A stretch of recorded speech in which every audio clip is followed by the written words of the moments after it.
ये वफादारी तो नहीं है कि थोड़ी सी मुसीबत आई और छोड़ के एक तरफ हो गए।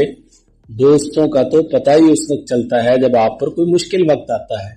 अच्छे वक्त के साथी तो बहुत मिल जाते हैं, अच्छे वक्त में तो बहुत सहारा देने वाले आ जाते हैं। बुरे वक्त में जो आपके साथ खड़ा होता है असल में वो दोस्त होता है। कहत में अगर आपको किसी ने गंदम दी और फरावानी में आपने उसको वापस लौटा दी तो क्या आपने उसका एहसान उतार दिया?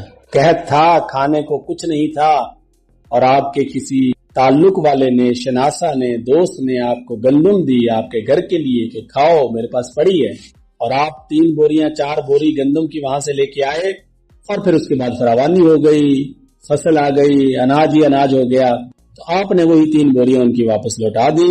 आपने जिन्स के बदले जिन्स तो वापस कर दी, लेकिन एहसान नहीं उतार सकते आप कभी भी। तो इसलिए जो मुखलिस होते हैं वो मुश्किल वक्त में आपके साथ खड़े होते हैं, बल्कि मुश्किल वक्त तो आता ही ये तरबियत देने के लिए है कि कौन आपके साथ मुखलिस है और कौन आपके साथ मुखलिस नहीं।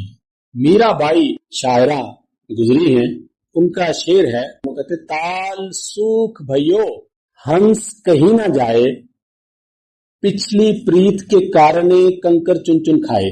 ताल तालाब को कहते हैं। तालाब के किनारे एक हंस रहता था। एक परिंदा ताल यानी तालाब के किनारे, चश्मे के किनारे रहा करता था। उसके वहां रहने की वजह वो पानी था, चश्मा था। पानी सूख गया लेकिन हंस ने वो जगह नहीं छोड़ी, ताल का साथ नहीं छोड़ा। ताल सूख भाइयों ताल सूख गया, हंस कहीं ना जाए, हंस कहीं नहीं गया।